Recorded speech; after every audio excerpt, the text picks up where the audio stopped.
We welcome you to another edition of Being Well Informed. My name is Claudia Barber. I am your host, and we are happy to have on this fine day another opportunity to share and to educate our listeners. As you know, Being Well Informed is an educational nonprofit and podcast that educates America on current events, politics, and the like. Today, we are thrilled to have with us Robin Bernstein. Welcome to Being Well Informed. Thank you so How much are for you? having me.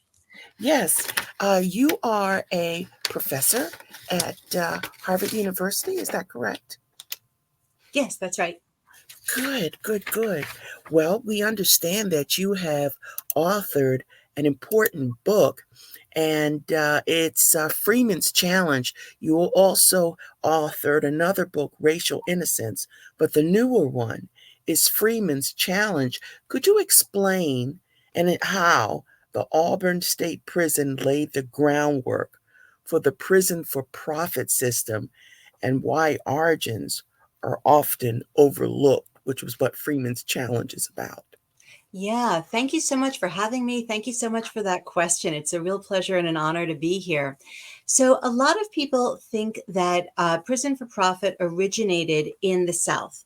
They think that it originated after the Civil War with the Emancipation Proclamation, and they particularly think that that prison for profit originated after the 13th Amendment, that the 13th Amendment to the United States Constitution famously has this line that it outlaws involuntary servitude, quote, except as a punishment for crime.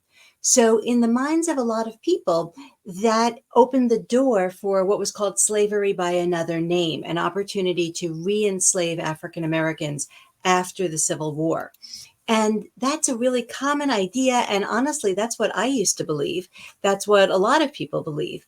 There's a And book out that's called Slavery by Another Name. there is, and it's a very good, very important book. Hmm. And that none of what I just said is wrong exactly. The problem with what I just said is that, in fact, it was the North, not the South, that invented convict leasing and profit driven incarceration. And so, profit driven incarceration was and still is slavery by another name, but it was invented in the wake of Northern slavery, not Hmm. Southern slavery. So, Hmm. what that means is that, in fact, because Northern slavery ended about 50 years before the Civil War, profit driven incarceration actually began about 50 years before the Civil War, and it began in the North, not the South. Specifically, it began in a place called Auburn, which you just mentioned. And the reason that this matters, that it started in the North, not the South, 50 years before the Civil War, before the 13th Amendment, the reason all that matters is that when we start the story with the Civil War, when we started in the South, we're starting the story in the middle.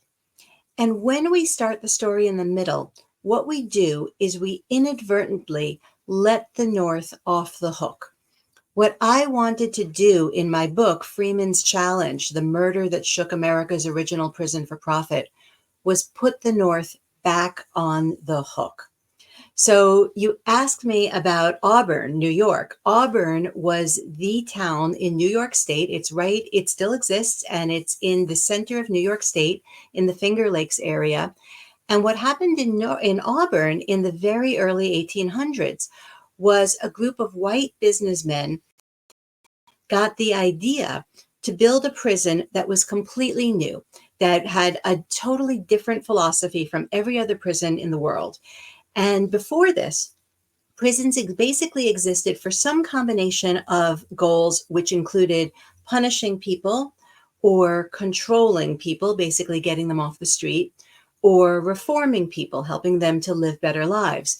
But what this group of white businessmen, they got this new idea, which was to build a prison for the purpose of stimulating an economy and for the purpose of making money before and above any other purpose, before and above justice, before and above punishment.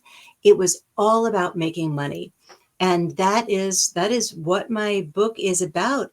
And I tell the story of that origin through one person. And his name was William Freeman. And he was an African American and also Native American teenager. He was imprisoned in the Auburn State Prison, and he fought back. He fought back against the original prison for profit. He was a very brave person. William Freeman's story involves a powerful challenge to the forced labor system. What drew you to Freeman's story, and how does it exemplify resistance to racial capitalism? Yeah. So when William Freeman was 15 years old, he was accused of stealing a horse. He insisted that he did not do it. There was no hard evidence against him, but it didn't matter. He was tried, he was convicted, and he was sentenced to 5 years hard labor in the Auburn State Prison. So the Auburn prison actually enclosed factories within the prison. They were built right into into the prison. And the factories were run by private companies. That what the companies did was they paid for the prisoners' labor. They paid the prison. The prison got all the money. The prisoners got zero, nothing at all. And then the prisoners were forced to manufacture consumer goods. So William Freeman, 15 years old, was forced to manufacture animal harnesses, and later he was forced to dye silk in these factories that were inside the prison. Now, William Freeman had always been free. His grandparents had been enslaved. His father had been enslaved and had become free. His mother was always free. And this was a family that, as they became free, they named themselves Freeman, which tells you everything you need to know about what they valued, how they thought of themselves, how they wanted to exist in the world. Their freedom was extremely important to them. And How William, was he captured then? How was he brought? What introduced him or brought him into the prison system? well, he was accused of stealing a horse, and Oh, the theft. Okay. he was convicted of it, Okay. even though he swore he did not do it. And Mhm. the only evidence against him was the accusation of another person who probably was the person who actually stole the horse. Okay. Okay. So that's how he went into the prison. And I mean, he's 15 years old, and he's put into this prison, and he's told that he's going to be there for 5 years, and he's going to have to work 12 hours a day every single day for somebody else's profit. And William Freeman was furious. And what he said from the very beginning was that he did not want to work, quote, for nothing. And he meant two different things by this, by for nothing. He meant for no crime, because he said that he had not stolen a horse, but he also meant for no pay. He was deeply angry that he was being forced to work for no pay. And the prison was built along the concept of slavery. And we have to remember that this was a time in the United States when slavery existed in the North, it existed in the South, and the prison actually referred to prisoners as, quote, slaves of the state. So How, this is not us imposing our modern ideas on the past. This is the actual language that they used at the time. William Freeman was enslaved in well, the prison. it's interesting that you brought up the fact that he he he claimed his innocence, but it appears that he felt he was framed for a crime he didn't commit. See, that still happens Oh today. yeah, And absolutely. oftentimes it boils down to, I can't afford a lawyer. Hmm. I don't know the legal system. I don't Hmm. know how to defend myself, Hmm. etc.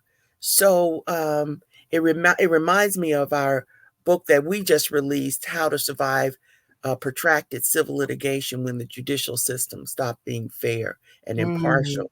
But Hmm. let me go back to Freeman's challenge. How does Freeman's demand for wages help reframe the way we view carceral labor in the context of American slavery? Oh, I love that question. Thank you so much.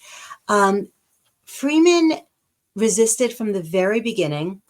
And he spoke up and he said he did not want to work. And then after he was released from prison when he was 20 years old, he actually pursued legal means to recover what he saw as back wages that had been stolen from him.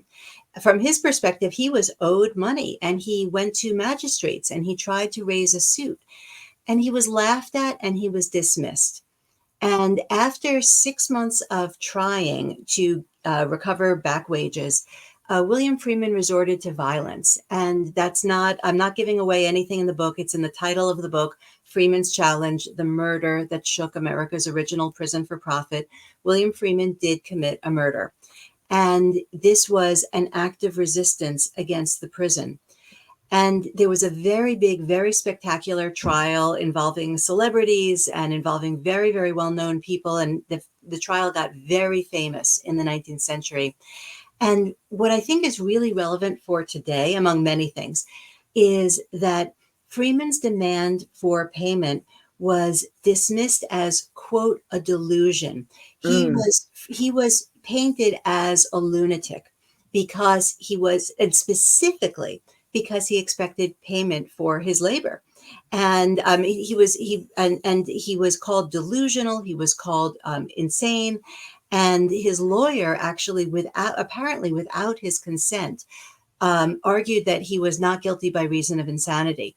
Freeman was brain injured. During his incarceration, his resistance met with terrible retribution, including a horrible beating in which he suffered a brain injury. So Freeman was a brain injured person. And Freeman's claim that he deserved to be paid for his labor was entirely rational. And both of those things can be true. A person who has a brain injury can make a political claim, an economic claim that is completely rational. And so Freeman has been dismissed for 150 years as a lunatic, as delusional, as having nothing rational to say. And what I really wanted to do in this book was recover the completely rational argument that William Freeman was making, which was very simply that people deserve to benefit from their own labor. And that's an argument that we need to hear today. How did this particular case set the stage for modern narratives of race and criminality? Yeah. Well, during William Freeman's trial, he was defended by William Henry Seward, who at the time was most famous for being the two-time governor of New York. Later, he became Secretary of State to Abraham Lincoln. And Seward, as I said, he argued that Freeman was not guilty by reason of insanity. And what Seward really did was make an early version of the argument that became very well known in the Moynihan Report in the 1960s. This report that made this very racist claim about quote unquote social pathology that basically Moynihan argued in the 1960s that Black communities were in a way to blame for systemic racism. And this was an argument that actually William Henry Seward made in 1846. And so and he argued that in part that Freeman made this challenge to the prison, not because there was anything wrong with the prison. Seward was actually defending the prison. He argued that Freeman was insane and that he had been driven insane because of an inadequate response to racial discrimination. So this is a racist argument that William Henry Seward made, and it's an argument that then got amplified because the trial was nationally publicized and transcripts were nationally distributed. And so it was called the trial of the half century. It was very famous at the time. And this was a moment of inserting relatively new racist ideas into the American psyche. What insights does this give us about the psychological impacts of prison labor? Oh, well, a lot. Well, the first thing that I should say is that much of what William Freeman experienced is still happening today. The Auburn State Prison still exists. It is still a center of manufacturing. Today, the Auburn State Prison, which is now called the Auburn Correctional Facility, is the oldest continually operating maximum security prison in the United States. It had factories built into it from the beginning. The factories are still there. At today, 100% of New York State license plates are made in the Auburn prison. They are made by men, and they are all men, who are literally walking in William Freeman's footsteps. And last month, I was incredibly lucky. I was able to go to the Auburn prison and meet with men who are currently incarcerated there. I met with men during my research for the book, but now this was the first time that I was able to go back after the publication of the book. And my publisher, University of Chicago Press, was very generous and gave 70 copies of my book to prisoners who are currently incarcerated. And I was able to meet with them. And what they told me, in direct answer to your question, what they told me was that a lot of Freeman's experience resonated with their own experience, that they also they are not forced to work in the same way that Freeman was. Freeman was forced to work, and if he did not work, he was physically punished, as in beating. That is no longer the case. Officially, people today in the prison can choose to work or not to work, but in reality, they are coerced to work, because one big difference between Freeman's day and today is that today, prisoners actually need to buy the things that they need inside the prison. There's a commissary. In Freeman's day, there was no commissary. There was no opportunity or need to buy anything. But today, if you are a prisoner and you want more toothpaste, for example, you have to buy it. So you have to buy these basic necessities of life. So what that means is you have to either have money coming in from the outside, from your family or friends, or you have to work. And so in reality, the men are still coerced into working, and they are coerced into working to make products that people outside of the prison use, things like license plates.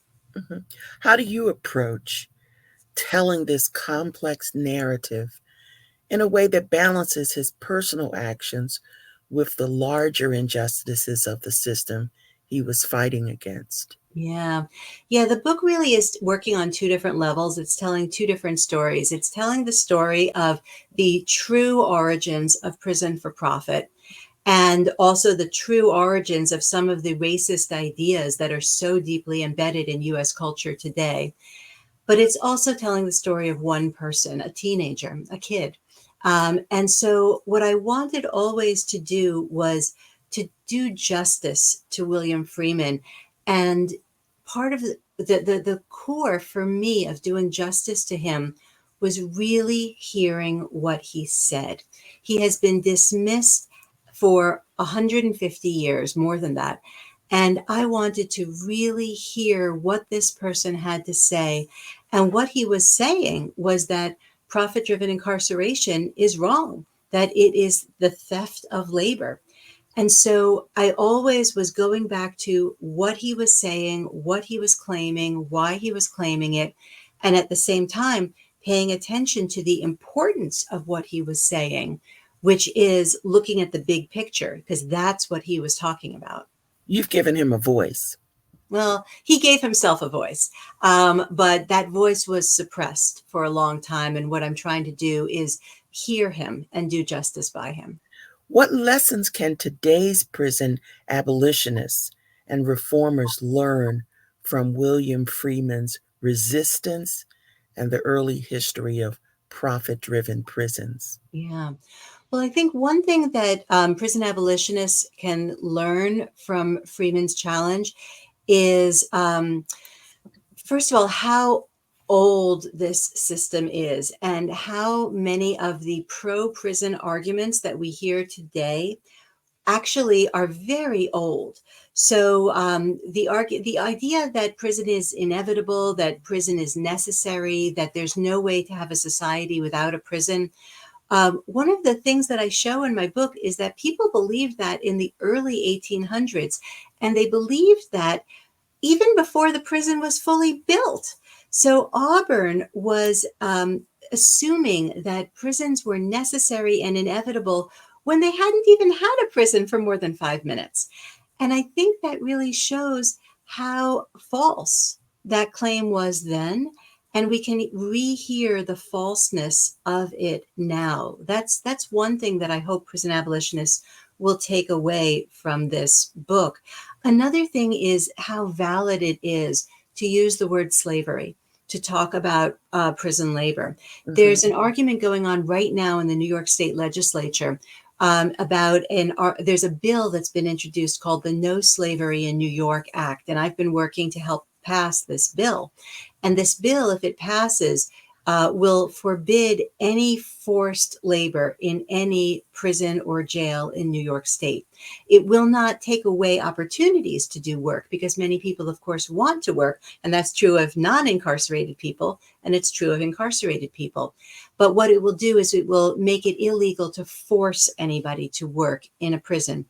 And one of the ways in which this law is getting stymied from being passed is that some people are really upset about the word slavery being in the bill.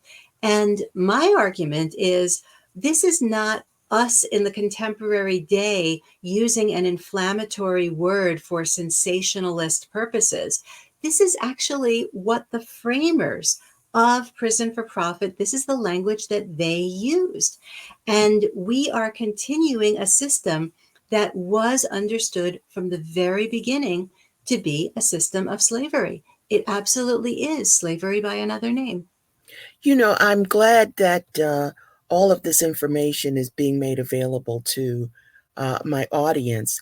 And for those who are listening by podcast, the website address for Dr. Stein, um, Robin Bernstein is robinbernsteinphd.com. That's the website address.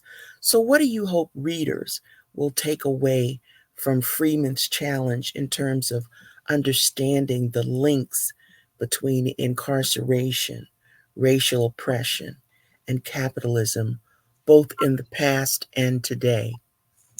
Well, one thing I hope that is that people will meet Freeman, that they will meet William Freeman and appreciate just how brave he was Hmm. and how important his claims were.